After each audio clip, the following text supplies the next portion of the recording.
नमस्ते, मैं डॉक्टर रेखा मिश्रा आप सभी का हार्दिक अभिनंदन करती हूँ।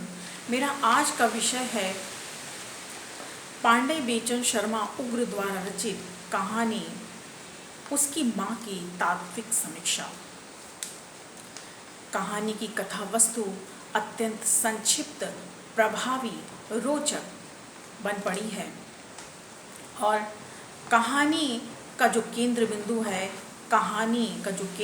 है वो स्वाधीनता संग्राम है। स्वाधीनता संग्राम को ध्यान में रख करके कहानी की रचना की गई है और शुरू से अंत तक पाठक को इसमें रोचकता का अनुभव होता है। पाठक को किसी भी प्रकार की इसमें अरुचि उत्पन्न नहीं होती। रामनाथ जो कि अंग्रेजी शासन काल में एक जमींदार के यहाँ मुख्य मैनेजर के रूप में कार्यरत होते हैं, उनकी मृत्यु हो जाती है और उनकी मृत्यु के पश्चात उनके परिवार में दो सदस्य शेष रह जाते हैं, एक उनकी पत्नी जानकी और दूसरा उनका पुत्र लाल। लाल की दोनों का खर्च, लाल की माँ का और लाल दोनों का खर्च उनके द्वारा संचित धनराशि से चलता रहता है। लाल की माँ का ये दृढ़ विश्वास था कि मैं पढ़ा लिखा करके अपने पुत्र को एक सफल व्यक्ति बनाऊंगी, जिससे मेरे समस्त संकट दूर हो जाएंगे और जो कष्टमय और अभावग्रस्त जीवन है वो समाप्त हो जाएगा। अतः वह अपने पुत्र के लिए अच्छी शिक्षा व्यवस्था करती है और उसे कॉलेज में प्रवेश दिलाती है। कॉलेज में प्रवेश पाते ही लाल अनेक क्रांतिकारी युवकों के संपर्क में आता है। क्रांतिकारी युवकों के संपर्क में आने के परिणाम स्वरूप उसके अंदर भी देशभक्ति की चिंगारी जागृत होती है, अतः वह भी उस राह में चल पड़ता है। माँ को इन सारी बातों से किसी भी प्रकार का सरोकार नहीं होता। उसकी माँ अपने बच्चे को बहुत भोला भाला समझती है। वह यह विश्वास नहीं कर पाती है कि वह मेरा पुत्र लाल एक क्रांतिकारी है। जमींदार साहब जो कि लाल के पिता के मालिक होते हैं, वे लाल को और उसके पड़ोसी होते हैं, वे लाल को और उसकी माँ को बार बार समझाते हैं कि जानकी तुम अपने पुत्र को संभालो, तुम्हारा पुत्र बिगड़ रहा है। लेकिन वह कहती है अरे मेरे पुत्र तो हंसते हैं, मजाक करते हैं, बड़ बोले हैं और उनके अंदर किसी भी प्रकार का कोई दोष नहीं है। और जब जमींदार और लाल की आपस में वार्ता होती है तब जमींदार लाल को समझाते हैं कि तुम देश सेवा के कार्य को छोड़कर अपनी पढ़ाई में ध्यान दो।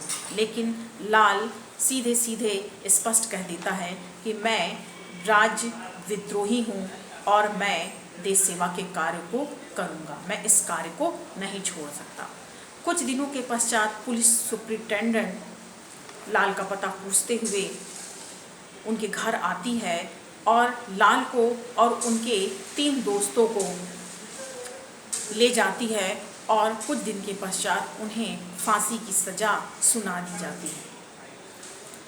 यह सुनकर के लाल की माँ अत्यंत परेशान व्याकुल होती है। वह अदालत के चक्कर काटती है, अनेक यातनाएं सहती है, अनेक कष्ट सहती है, वकीलों के सामने हाथ जोड़ती है, धक्के खाती है कि किसी प्रकार वह अपने लाल को बचा लेगी। उसे यह विश्वास था कि मेरा फूल सा बच्चा क्या किसी की हत्या कर सकता है। अर्थात माँ की नज़र में उसका पुत्र इस प्रकार के घृणित कार्य को कभी भी नहीं कर सकता था। लेकिन फांसी से पूर्व उसके पुत्र लाल का एक पत्र उसे प्राप्त होता है, जिसे लेकर वह जमींदार के यहाँ जाती है और उनसे सहायता की याचना करती है। लेकिन जमींदार भी उसे किसी भी प्रकार की सहायता का आश्वासन नहीं देते हैं, अतः वह बहुत निराश होकर के लाल के वियोग में, अपने पुत्र के वियोग में अपने प्राण को त्याग देती है। दूसरा है संवाद या कथोपकथन। कहानी का संवाद अत्यंत संक्षिप्त, सरल एवं रोचक है, पात्रानुकूल है, जीवंत है। कहानी के अनेक दृश्य ऐसे हैं जहाँ पर अनेक स्थल ऐसे हैं जहाँ पर सुंदर संवादों की सूचना हुई है। जब जमींदार साहब लाल को समझाते हैं कि तुम इस देश सेवा के कार्य को छोड़ दो, नहीं तो तुम नष्ट हो जाओगे, तब लाल भी जो जवाब देता है वह अत्यधिक सुंदर है। एक उदाहरण द्रष्टव्य है। जमींदार, तुम्हारे हाथ दुर्बल हैं, उनसे जिनसे तुम पंगा लेने जा रहे हो चरमर हो उठेंगे, नष्ट हो जाएंगे तुम्हारे हाथ। लाल का उत्तर, चाचा जी, नष्ट हो जाना तो यहाँ का नियम है, जो सवारा गया है वह बिगड़ेगा ही। हमें दुर्बलता के डर से अपना काम नहीं रोकना चाहिए। तो इस प्रकार सुंदर जीवन एवं पात्रानुकूल संवाद के माध्यम से कहानी को गतिमयता प्रदान की गई है, और जो कि कहानी के संवाद या कथोपकथन कहानी के प्राण हैं, और इसमें भी सुंदर संवाद कहानी के प्राण बनकर उभरे हैं।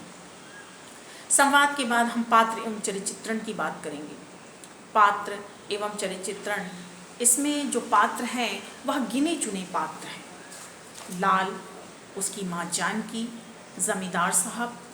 अन्य पात्रों में लाल के का मित्र बांगड़, पुलिस सुपरिटेंडेंट आदि। जो लाल है वो स्वतंत्र विचारों वाला युवक है। वह सुंदर सुडौल शरीर से युक्त है। देश सेवा की भावना उसके अंदर कूट कूट करके भरी है। उसके अंदर विद्रोह का भाव उत्पन्न हो जाता है, अंग्रेजी शासन के प्रति विद्रोह का भाव उत्पन्न हो जाता है। उसका मानना है कि अंग्रेजी शासन अपने अन्याय की नीति से यहाँ भारतवर्ष को पूर्णतः नष्ट कर दे रहे हैं, अतः हम सब क्रांतिकारियों को मिल करके ऐसे अंग्रेजी शासन का दमन कर देना चाहिए। तो इस प्रकार हम देखते हैं कि उसके अंदर देश सेवा की भावना फूट फूट करके भरी हुई है, और इसी देश सेवा भावना के कारण वह अपने पारिवारिक दायित्वों का निर्वहन न करके देश के प्रति अपने उत्तरदायित्व का गुरुतर भार अपने ऊपर लेता है और बलिवेदी में चढ़ जाता है। वह राजविद्रोही के रूप में सामने आता है। वह कहता है, जमींदार से कहता है कि इस पराधीनता के विवाद में चाचा जी, मैं और आप दो भिन्न सिरों पर हैं। आप कट्टर राजभक्त हैं, मैं कट्टर राजविद्रोही। तो इस प्रकार वह अपने व्यक्तित्व की झलक स्वयं अपने वक्तव्य के माध्यम से प्रकट करता है। इसके अलावा उसके अंदर माँ के प्रति सम्मान का भाव भी व्याप्त है। इसी सम्मान के भाव के कारण वह अपनी माँ को, इस जन्म की माँ को हर जन्म की माँ समझता है। उसके अनुसार वह कहता है, जब उसे फांसी की सज़ा होने वाली होती है, तब वह चाहता तो अपनी अंतिम इच्छा के रूप में अपनी माँ के अंतिम दर्शन कर सकता था, उनसे भेंट कर सकता था, लेकिन वह ऐसा नहीं करता।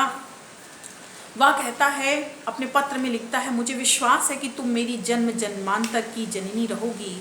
मैं तुमसे दूर कहाँ जा सकता हूँ, अतः अंतिम दर्शन की आवश्यकता नहीं है। इसके अलावा राष्ट्र सेवा के भाव से भी युक्त है, वो मैंने आपको बता ही दिया। विनोद प्रियता भी उसके चरित्र की एक विशिष्टता है। विनोद प्रियता के कारण वह हमेशा गुनगुनाता रहता है, बड़बोलापन है उसके अंदर, और इधर की बात उधर की बात अपने दोस्तों के साथ हंसी मजाक करते हुए उसका जीवन व्यतीत होता है। लाल की माँ के अंदर मातृ सुलभ वात्सल्य की भावना है, और इसी भावना के कारण वह अपने पुत्र के लिए बहुत त्याग करती है। वह अभावग्रस्त स्थिति में होते हुए भी अपने पुत्र को कॉलेज में प्रवेश दिलाती है, और वहाँ पर क्रांतिकारी लोगों के संपर्क में आने पर भी वह अपने पुत्र को निर्दोष समझती है, और वह अत्यंत भोली भाली है। वह अपने बेटे लाल और उसके दोस्तों को फूल से बच्चे कह करके पुकारती है। यह उसकी मातृ सुलभ वात्सल्यता का ही प्रमाण है। वह अपने पुत्र को छुड़ाने के लिए अदालत के चक्कर काटती है, वकीलों से मिन्नतें करती है, तमाम प्रकार के लोगों से प्रार्थनाएं, अनेक लोगों से प्रार्थनाएं करती है और उस अनेक लोगों से धक्के भी खाती है, अनेक लोगों से कटु वचन भी सुनती है, लेकिन उसका सिर्फ एक ही उद्देश्य था कि मेरा बेटा किसी भी प्रकार से जेल की यातना से बाहर आ जाए और उसे किसी भी प्रकार की फांसी की सज़ा ना मिले, वह निर्दोष सिद्ध हो जाए। लेकिन ऐसा नहीं हो पाता और अंत में वह अपने पुत्र के वियोग में अपने प्राण को त्याग देती है। देश काल वातावरण की बात करें तो देश काल वातावरण मैंने आपको पहले भी बताया है, स्वतंत्रता संग्राम को ध्यान में रख करके लिखी गई कहानी है या स्वाधीनता संग्राम के समय की कहानी है, जिस समय देश में स्वाधीनता की भाव की चिंगारी लोगों के हृदय में पनप रही थी और वह स्वाधीनता संग्राम उग्र रूप ले रही थी और अंग्रेजों लाल जैसे अनेक युवक थे जो कि क्रांतिकारी मार्ग पर चल पड़े थे, अपने पारिवारिक दायित्वों से विमुख होकर के उनके सामने एक ही लक्ष्य था, अपने देश की, अपनी भारत माता को अंग्रेजों के शासन से, उनके चंगुल से उनको मुक्त कराना। तो इस प्रकार के युवकों को अनेक समस्याओं का सामना करना पड़ा था। अंग्रेजों की दमनकारी नीति, उनके अन्याय, शोषण, इन सब का सामना लाल ने ही नहीं किया, उस समय अनेक युवकों ने किया। यह दिखाना लेखक का उद्देश्य रहा है। इसके अलावा लाल जैसे अनेक युवक जो कि देश सेवा के लिए फांसी की बलि में झूल गए,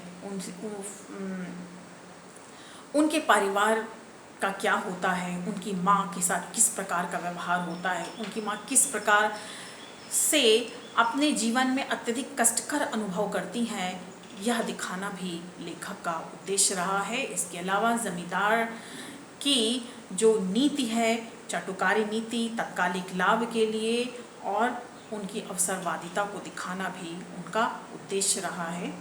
तो यह सारे मिल करके देश काल एवं वातावरण का सृजन करते हैं कि युवकों की समस्या जो कि देश सेवा में प्रवृत्त हुए और उनके परिवार की समस्या, इसके अलावा जमींदार की अवसरवादिता, यह सब मिल करके देश काल वातावरण का सृजन करते हैं। भाषा शैली अत्यंत सरल प्रवाहपूर्ण है, चुटीली है, कहीं कहीं उर्दू के शब्दों का प्रयोग भी मिलता है और इसके अलावा अंग्रेजी के शब्दों का प्रयोग मिलता है, जैसे पुलिस सुप्रिटेंडेंट, फिएट गाड़ी, पुलिस सुप्रिटेंडेंट, फिएट गाड़ी, मैनेजर, इस प्रकार के शब्दों का प्रयोग देखने को मिलता है। और एक उदाहरण जहाँ पर भाषा में ध्वन्यात्मकता का एक उदाहरण हम आपके सामने प्रस्तुत करेंगे। भाषा की ध्वन्यात्मकता देखिए, इतने में मोटर की भौं भौं सुनाई पड़ी, खिड़की से झांका तो सुरमई रंग की कोई फिएट गाड़ी दिखाई पड़ी। मैं सोचने लगा शायद कोई मित्र पधारे हैं, अच्छा ही है महानों से जान बची। तो इस प्रकार का उदाहरण। इसके अलावा भाषा में अलंकारिकता का भी प्रयोग देखने को मिलता है। एक उदाहरण द्रष्टव्य है जहाँ पर बंगड़ लाल की माँ को भारत माता के सदस्य, भारत माँ से उनकी समानता करता हुआ कहता है, तू तो ठीक भारत माता सी लगती है, तू बूढ़ी वह बूढ़ी, उसका उजला हिमालय है तेरे केश, हाँ नक्शे से साबित करता हूँ तू भारत माता है।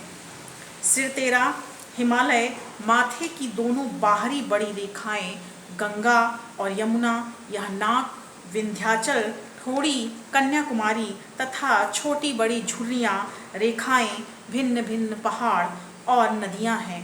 जरा पास आ मेरे, तेरे केशों को पीछे से आगे बाएं कंधे पर लहरा दूं, वह बर्मा बन जाएगा, बिना उसके भारत माता का श्रृंगार शुद्ध ना होगा। तो इस प्रकार अधिकांश जो भाषा का प्रयोग है सहज प्रवाहमय है, कहीं कहीं अलंकारिक भाषा का प्रयोग देखने को मिलता है। अब हम उद्देश्य की बात करते हैं। उद्देश्य, कहानी का उद्देश्य यही रहा है कि उस समय जो तत्कालीन राजनीतिक व्यवस्था थी, अंग्रेजी शासन की जो नीति थी, दमनकारी नीति, उनका शोषण, दमन, उनको अत्यधिक जीवंतता के साथ उद्घाटित करना लेखक का उद्देश्य रहा है। इसके अलावा दमनकारी नीति में कोई भी जमींदार किसी भी प्रकार का दखल नहीं देता था। वह अपने तत्कालिक लाभ के लिए अंग्रेजों की चाटुकारिता करता था और वह उनका उनका भक्त बनकर ही, उनका ईमानदार नौकर बनकर के ही कार्य करता था। इस बात को दिखाना भी लेखक का उद्देश्य रहा है। इसके अलावा उन्होंने ऐसे लोगों की घृणित मानसिकता को भी उजागर किया है और लाल जैसे अनेक युवक जो कि पारिवारिक दायित्वों का निर्वहन ना करते हुए देश सेवा के दायित्वों के गुरुतर दायित्व का निर्वहन करते हुए अपने परिवार को छोड़ जाते हैं, उनके पारिवारिक समस्या को दिखाना, उद्घाटित करना भी लेखक का उद्देश्य रहा है। लेकिन सबसे बड़ा उद्देश्य राष्ट्रीयता का बिगुल बजाना, राष्ट्रीय भावना को हृदय में जागृत करना उनका उद्देश्य रहा है। एक और तत्व कहानी का सम्मिलित है जिसको हम शीर्षक कह सकते हैं या नामकरण कह सकते हैं। इस कहानी का नामकरण उसकी माँ है जो कि पूर्णतः सार्थक है, क्योंकि उसकी माँ, किसकी माँ? ऐसा युवक जो देशभक्ति के लिए अपना सर्वस्व त्याग कर देता है, फांसी की झूला पर झूल जाता है और अपने जीवन को समाप्त कर देता है। ऐसे युवकों की माँ का क्या हाल होता है, उनके परिवार के लोगों का क्या हाल होता है? किसकी माँ? देशभक्त की माँ। देशभक्त की माँ अर्थात लाल की माँ। लाल की माँ का जो चरित्र है वो अत्यंत सुंदर है। वह अपने त्याग, तपस्या और अपने मात्र सुलभ वात्सल्य से इस कहानी का प्राण है और इस कहानी को सार्थकता प्रदान करती हैं। अतः इस कहानी का नाम उसकी माँ पूर्णतः सार्थक है, क्योंकि माँ से ही बेटे का जन्म होता है। तो धन्य है वह माँ जिसने इस प्रकार के देशभक्तों को जन्म दिया। नमस्ते। आज इतना ही।